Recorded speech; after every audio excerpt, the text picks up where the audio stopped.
Nos poubelles valent-elles toujours de l'or? Les cours de bourse de Veolia et Suez sont au plus bas, comme vous pouvez le voir. La crise économique n'a épargné personne, me direz-vous, certes, mais lorsque l'on se penche sur les performances d'exploitation, on s'aperçoit que ces deux groupes ont quelques difficultés. Vous le voyez sur ce graphique, les taux de résultats opérationnels de leurs activités liées à la propreté ont baissé entre 2007 et 2011. Alors que se passe-t-il au sein des deux géants des déchets? Il y a plusieurs raisons à cette perte de vitesse. Je pense en premier lieu à la multiplication des opérateurs alternatifs. On le sait, Coved, Nicolin, Pizzorno, Séché ou Urbasseur leur livrent une rude bataille. Cette bataille, elle se fait souvent sur le terrain des prix ou des marges sous pression.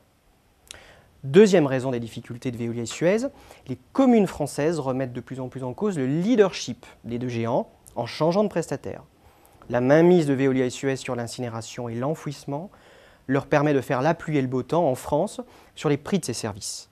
Une situation que les municipalités s'emploient à faire évoluer.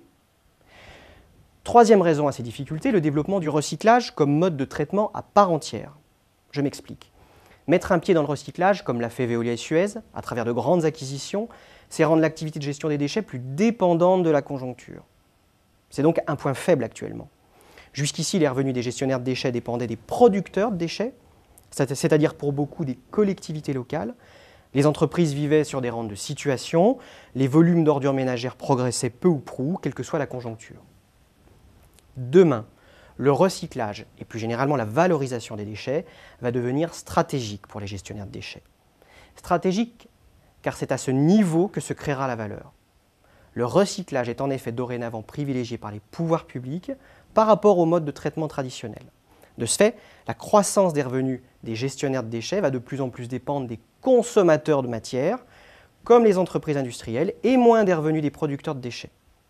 En d'autres termes, les aléas de la conjoncture, tout comme l'instabilité des prix des commodités, vont prendre de l'importance sur un marché des déchets pourtant habitué à une certaine routine.